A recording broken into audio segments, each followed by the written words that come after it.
हमारे दो सहयोगियों से कपिल चौधरी हमारे साथ नोएडा से जुड़े हैं, जबकि बुलंदशहर से हमारे ब्यूरो चीफ साजिद सैफी हमारे साथ जुड़ गए हैं। कपिल, सबसे पहले मैं आपका रुख करना चाहूंगी, नोएडा में आज किस तरीके का मौसम देखने को मिल रहा है, आवाजाही कितनी नजर आ रही है सड़कों पर? देखिए, अगर गौतम बुद्ध नगर की बात करें, नोएडा में इस समय जो तापमान है वो न्यूनतम 14 डिग्री सेंटीग्रेड है और अधिकतम 21 डिग्री सेंटीग्रेड है। क्योंकि जिस तरह से तापमान लगातार गिर रहा है, बारिश हुई है। पिछले 24 घंटे की बात करें तो पिछले 24 घंटे में यहाँ जो सूर्य देव है उनके दर्शन नहीं हुए।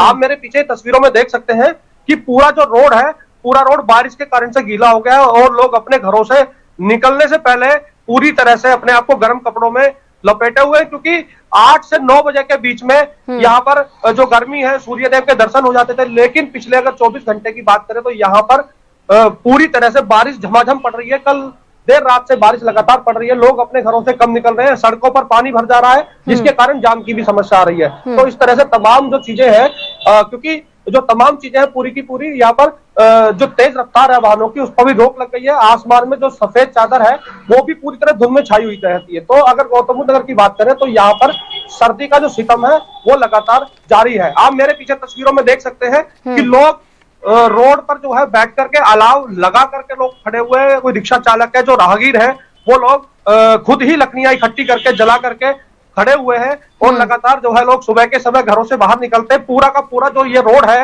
ये रोड पूरी तरह से जो नोएडा का सेक्टर 15 है इस समय मौजूद है और पूरी तरह से जो ये रोड चल रहा है, इस पर पैर रखने की जगह नहीं होती है। लेकिन सर्दी के कारण से लोग अपने घरों से कम निकल रहे हैं और जिसकी वजह से यहाँ पर लोग सर्दी का पूरा लुत्फ यहाँ पर उठाते हुए नजर आ रहे हैं। जी बिल्कुल कपिल। साजिद सैफी, मैं आपका रुख करना चाहूंगी, बुलंदशहर में किस तरह का मौसम आज बना हुआ है, कितनी ठंड है, लोगों को क्या कुछ दिक्कतों का सामना करना पड़ रहा है? देखिए, अगर आज की बात करें माविया, तो आसमान से जो बादल हैं वो छट गए हैं और सूर्य देव अब धीरे धीरे दर्शन दे रहे हैं। 8 बजे से ज्यादा का अब समय हो गया है, लेकिन जिस तरह से मौसम विभाग की ओर से अलर्ट जारी किया गया था तो उसमें बुलंदशहर को भी शामिल किया गया था। बुलंदशहर और सिकंदराबाद में अनुमान मौसम विभाग ने लगाया था कि यहाँ भी बारिश का सामना लोगों को करना पड़ सकता है। मौसम विभाग का अनुमान सही साबित हुआ। 3 और 4 जनवरी यानी बीते कल और बीते परसों झमाझम बारिश बुलंदशहर और सिकंदराबाद, खुर्जा, इन शहरों में, इन कस्बों में देखने को मिली और इस बारिश की वजह से जो जनजीवन है वो काफी प्रभावित हुआ और ये बारिश लोगों के लिए परेशानी का सबब बन गई। माविया, जिस तरह से बारिश हुई, बारिश के बाद जो विद्युत व्यवस्था है वो पूरी तरह चरमरा गई, जर्जर लाइन ब्रेक हो गई और सारा दिन 3 जनवरी की बात करेंगे, सारा दिन विद्युत व्यवस्था ठप रही और उससे जनजीवन काफी प्रभावित हो गया, क्योंकि बिजली की आज के वक्त में बहुत अहम भूमिका हमारे और आपके जीवन में है। हमारे जो तमाम काम कारोबार जुड़े हैं वो बिजली से हैं। पानी की बात की जाए तो वो बिजली से है। लोगों के इन्वर्टर डाउन हो गए और अगर मैं जिला अस्पताल की बात करूं तो वहां भी 24 घंटे से ज्यादा वक्त तक जो बत्ती है वो गुल रही। हालांकि मरीजों को किसी दिक्कत का सामना न करना पड़े, इस लिहाज से जो स्वास्थ्य महकमा है उसके द्वारा जनरेटर लगातार चलाया जाता रहा। उसके अलावा की हम बात करेंगे, जिस तरह से मौसम विभाग ने पहले ही अलर्ट जारी किया था कि बारिश इन जिलों में, इन इलाकों में पड़ सकती है, तो जो फसल, जो किसान हैं और सब्जी की फसल लगाए हुए हैं जिसमें मटर, आलू और सरसों, ये वो फसल है जिसका बारिश से भारी नुकसान हो सकता है। हालांकि जो गेहूं बोने वाले किसान हैं, बारिश की जब जानकारी उन्हें हुई तो उनके चेहरे जरूर खिल गए, क्योंकि ऐसे में बारिश गेहूं के लिए संजीवनी मानी जाती है। लेकिन इस बारिश की वजह से जनजीवन पूरी तरह से प्रभावित रहा और जिस तरह से लगातार कल और परसों बारिश हुई है तो उससे जो लोगों के रोजमर्रा के काम है वो रुक गए। कहीं ना कहीं कहा यह जा सकता है माविया कि जिंदगी की जो रफ्तार है उस पर ब्रेक लग गया। इसका असर जो है वो सड़कों से लेकर गली मोहल्लों तक देखा गया। साथ ही यहाँ यह भी बता दूं माविया की पानी जो है छोटे छोटे गली मोहल्लों में जमा हो गया, उससे बीमारी फैलने का सीधे तौर पर खतरा है। उसके अलावा की अगर बात करें, अस्थायी रैन बसेरा सिकंदराबाद में बनाया गया था, उसमें पानी टपकने लगा तो उससे जो राहगीर है, जो मुसाफिर है, जो रैन बसेरा का रात में सहारा लेना चाहते हैं, उन्हें दिक्कतों का सामना करना पड़ा और आगे भी करना पड़ सकता अगर बारिश ऐसे ही जारी रही। अलाव का लोगों की ओर से सहारा लिया जाता है, लेकिन जब बारिश होती है तो अलाव नहीं जला पाते हैं। पालिका को गैस के अलाव की व्यवस्था करनी होती है जो उतने हद तक कारगर साबित नहीं होता है जी माफिया।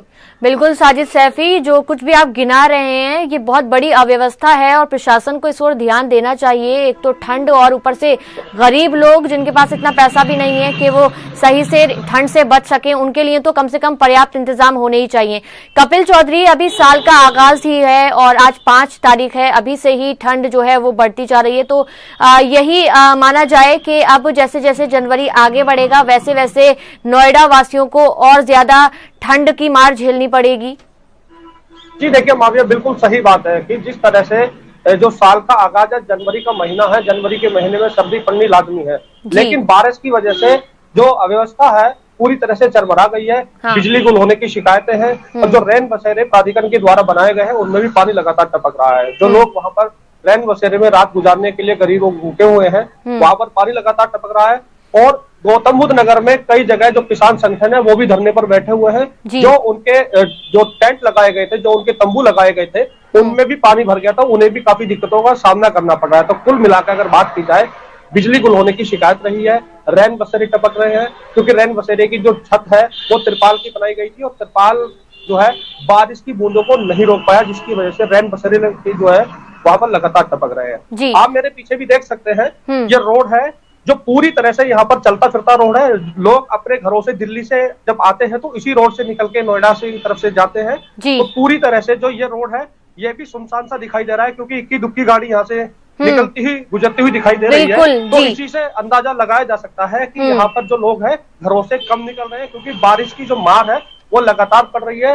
बच्चे जब सुबह के समय घर से बाहर निकलते हैं, खेलते हैं, तो वो बच्चे भी अब रोड पर नहीं दिखाई देते। जी बिल्कुल कपिल, लोगों की तादाद ठंड की वजह से कम हो रही है और अब जो बारिश है वो भी शुरू हो गई है, तो दोहरी मार झेलने को मजबूर हो गए हैं लोग। साजिद सैफी, बुलंदशहर में अलाव की व्यवस्था को लेकर अगर बात की जाए तो कितनी तादाद में अलाव की व्यवस्था की गई है? कितने लोग नजर आ रहे हैं जो कि अलाव से अपने हाथ सेक रहे हैं? और गरीब जो हैं उनका फिलहाल क्या हाल बना हुआ है? जैसा कि आप बता रहे हैं कई तरीके की अव्यवस्थाएं भी पाई गई हैं, तो क्या उम्मीद लगाई जाए, यानी कि जैसे जैसे ठंड बढ़ेगी इन लोगों की हालत और ज्यादा खराब होती जाएगी, ठंड की दोहरी मार इनको झेलनी पड़ेगी?